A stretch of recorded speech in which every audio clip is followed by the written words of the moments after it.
Selamat datang di webinar Dialog Teologi Sintas Iman bersama Dr. Bambang Nursena. Dalam webinar ini, kita akan membahas berbagai hal mengenai kekristenan dan bagaimana kita sebagai orang percaya dapat mempertanggungjawabkan iman kita. Berikut adalah cuplikan-cuplikan video dari pertanyaan-pertanyaan yang diajukan oleh para peserta webinar yang dilakukan setiap 2 minggu sekali pada hari Kamis jam 7 malam.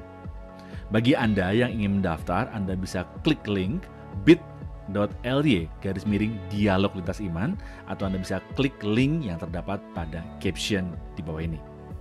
Jangan lupa untuk klik dan subscribe YouTube channel Pijar TV.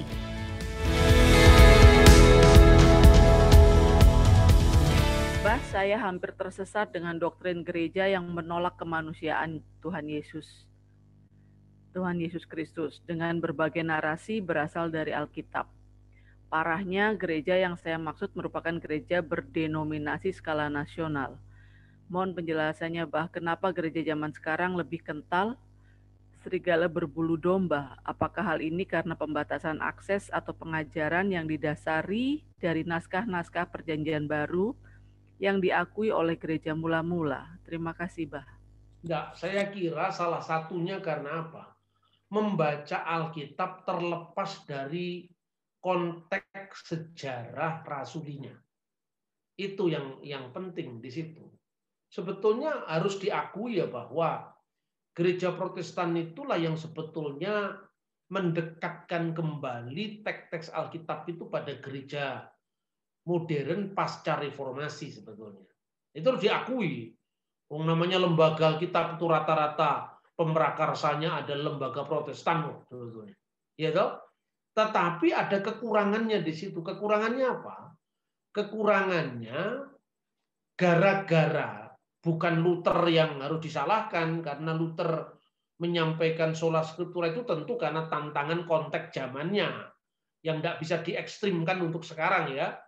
Akhirnya gara-gara dalil itu dimaknai secara ekstrim ya, akhirnya semua data-data sejarah yang tidak langsung ada dalam Alkitab ditolak gitu. Ini salah satu bencana yang membuat gereja terpecah-pecahkan itu. Contohnya misalnya, awal mula zamannya Luther, Calvin, Zwingli, pahamnya masih tidak jauh berbeda dengan gereja-gereja kuno. Tapi spirit berdirinya gereja Protestan itu harus diakui bersamaan dengan munculnya individualisme dan liberalisme di Eropa saat itu. Generasi ketiga setelah para reformator mulai mengembangkan sikap asal beda dengan Katolik. Kira-kira menjelang abad 20, abad 19, mulai muncul lagi penolakan terhadap otoritas bapak-bapak gereja. Dari situ kemudian teolog modern menafsirkan teks ini benar-benar terlepas dari penghayatan gereja selama 20 abad sebelumnya. Gitu loh. Contohnya sekarang, ketika sebuah teks itu tidak dijumpai dalam naskah sebuah keyakinan atau sebuah formulasi tidak dijumpai dalam teks Alkitab secara letterak seperti yang dibayangkan, ditolak. Misalnya, mana ada Yesus lahir 25 Desember? Nah, itu contoh, ya kan? Ya memang tidak ada dalam Alkitab secara harafiah. Tetapi kalau Anda bisa membaca teks dan kesinambungannya dengan tulisan-tulisan sejaman, itu ketemu sebetulnya. Jadi Yesus itu dilahirkan, nanti akan ada session khusus tentang ini dibicar ya, bagaimana penggunaan sumber-sumber Yahudi seperti Yosefus, penggunaan sumber-sumber bapak gereja itu lengkap sekali. Maka saya katakan ini satu bayangannya, bagaimana cara gereja melestarikan ajaran kuno, ya bukan sekedar kekunoan tapi keasliannya. Anda tidak akan paham ini kalau Anda tidak mengerti sejarah liturgi Yahudi. Satu contoh misalnya, kalau menceritakan tentang Musa itu banyak buktinya dari Mesir kan. Prasasti-prasasti Fir'aun itu kan banyak menceritakan tentang kehidupan di zaman Musa, bahkan 1000 tahun sebelum Musa. Undang-undang Hammurabi, dari tahun 1700 sebelum Masehi itu kan kira-kira kurang lebih 300 tahun setelah Musa. Ditemukan kok.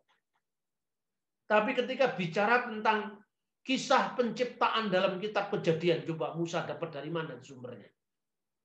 Cerita tentang Menara Babel, Musa dapat dari mana sumbernya? Gitu kan? Jadi kita bicara tentang sejarah itu minimum masa Ibrahim ke bawah. Tapi ke atas sudah sulit. Lalu dari mana kita tetap beriman pada itu? Tentu kalau kita mengatakan di halaman Roh Kudus, itu kita yakin. Tetapi kira-kira kalau orang Kristen memahami Alkitab secara dinamis, bagaimana menemukan kisah-kisah sebelum Musa, bahkan sebelum Abraham? Karena kalau pemahaman orang Kristen membaca kitab suci itu kan bukan out of history, di luar sejarah, tapi in history. Ini agak berbeda dengan pemahaman saudara Muslim. Kalau saudara Muslim begitu ada ayatnya selesai sudah, kan itu kan? Kalau Kristen kan tidak. Maka orang Kristen bisa mengembangkan kenapa Yohanes punya perumusan yang bahasanya berbeda dengan sinoptik. Itu kan dibahas. Nah, saya pernah ditanya seperti itu di Tuban itu, saya diundang sama Natalan dari pabrik semen itu yang terkenal itu, Pak Bupatinya juga hadir. Saya ditanya dalam percakapan di ruang makan itu, saya ditanya tentang itu. Terus saya jawab, dari mana kita tahu itu? Yang nanya juga teman-teman Kristen, tapi dalam obrolan dengan teman-teman Muslim. Saya ditanya dari mana itu? Terus saya tanya sama Bapak itu kan orang Jawa. Bapak tahu nggak ungkapan Jawa? Tuno satak badi sana. Gue tahu Pak, artinya apa?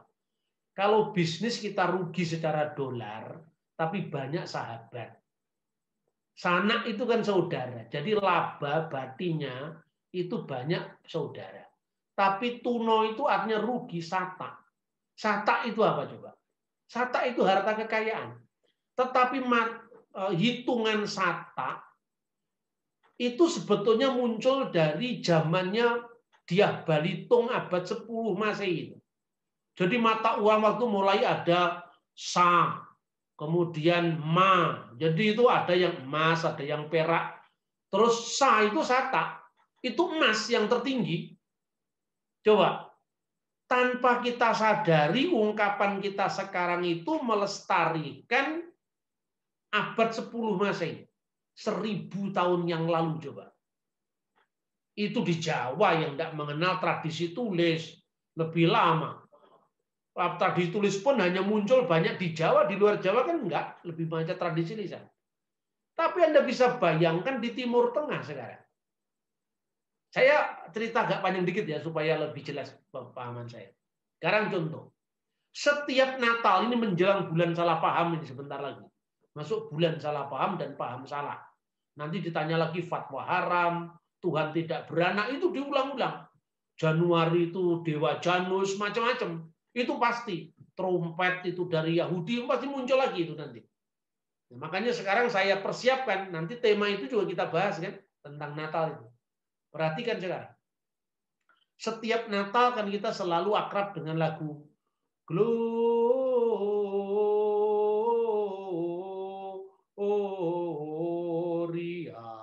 in excelsis Deo. Itu bukan hanya gereja Katolik. Di GPIB, GKI itu ada semua itu. Anda tahu nggak?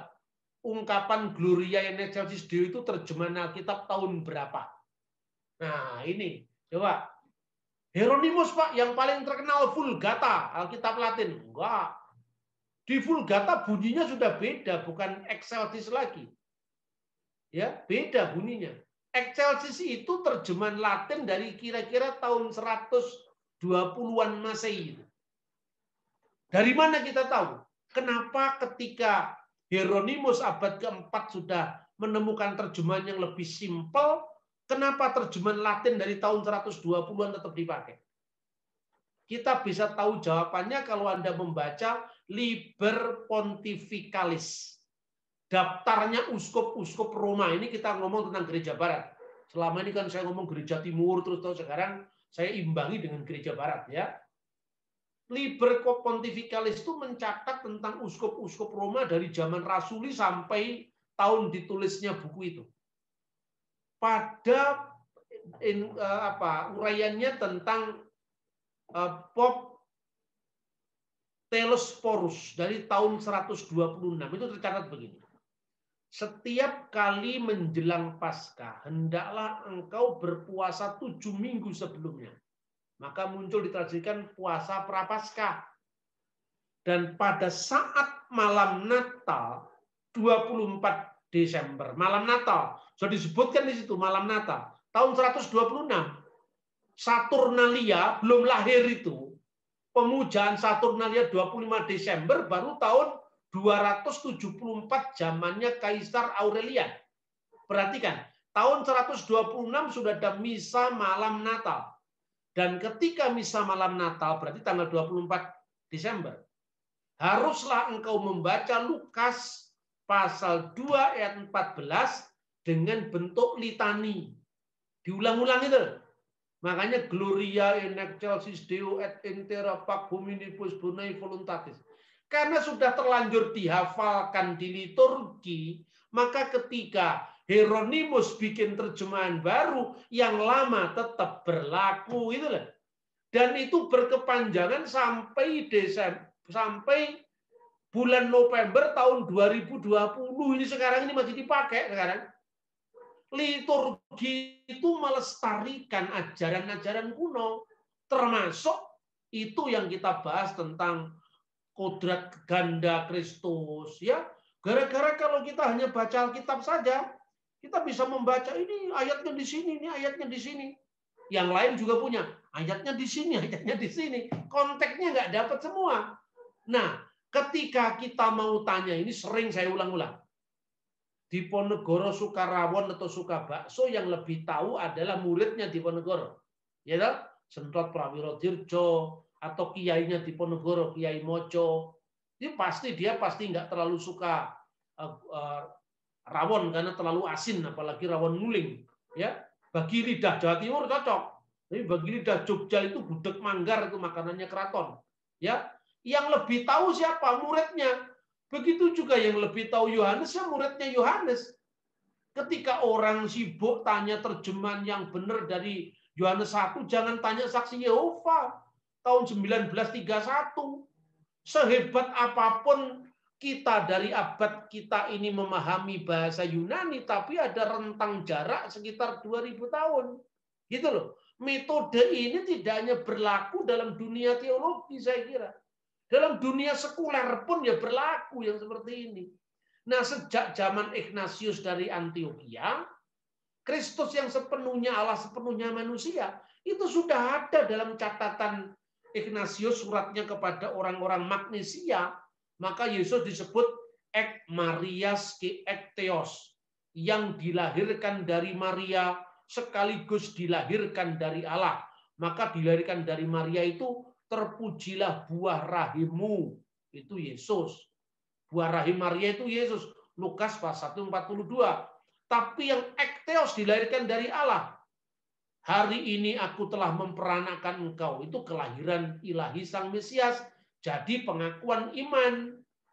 Dan kepada satu Tuhan Yesus Kristus anak Allah yang tunggal, monogenes theos, yang dilahirkan dari Bapa sebelum segala abad dan seterusnya itu. Jadi ini bukan sekedar ajaran yang muncul konsili Nikea, tidak. Ini sudah ditulis oleh murid-muridnya para rasul dan seterusnya. Ketika keberdampingan panjang sejarah ini kita delete, kita buang, kita cenderung menafsir teks itu sebebas-bebasnya dari kita sendiri. Apalagi kalau sudah terjadi kultus terhadap pemimpin. Kan gitu kan? Kalau sudah pemimpin, lupa ini hati-hati, lupa ini Roh Kudus langsung yang berbicara. Itu sudah susah itu. Itu loh kira-kira. Jadi kita ini saling menjaga bagaimana ajaran-ajaran yang tidak pernah terputus, tidak pernah mengalami pergeseran seinci pun dari zaman para rasul, muridnya para rasul, murid dari muridnya para rasul, sampai gereja modern kita sekarang.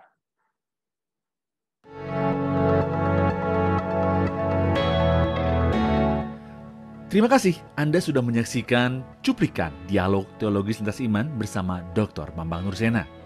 Jangan lupa segera daftarkan diri Anda dengan klik link bit.ly/dialog lintas iman, atau Anda bisa klik pada link yang ada di caption saat ini juga. So, informasi selengkapnya ada pada image di akhir video ini.